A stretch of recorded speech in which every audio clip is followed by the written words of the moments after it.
So in our 1970s Brady track house, the hinges were wobbly, and I thought, well, that's weird. So and it wasn't just the one; it was like all of them in this one door.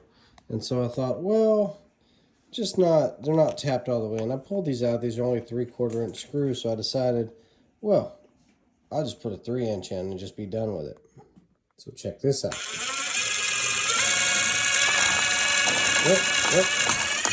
Oh, that's right. There is nothing back until I hit about here for studs. So a good 6 inches. I have no idea how they installed this door frame.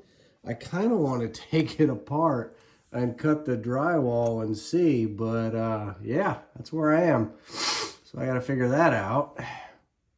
So just to illustrate, this is about 8 inches of pencil.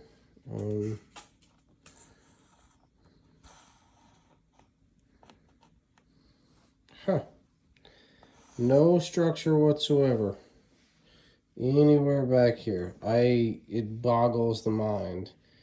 Yeah, have no idea how they did this. I kind of want to take the trim off and have a gander, but not enough to actually do it. So I'm going to drill these out, and as you can see, glue in some dowels, re-drill all the holes, and then put new longer screws in.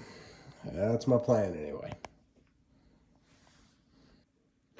We'll let that dry and then trim those flush. Like I said, re-drill and put the hinges back on.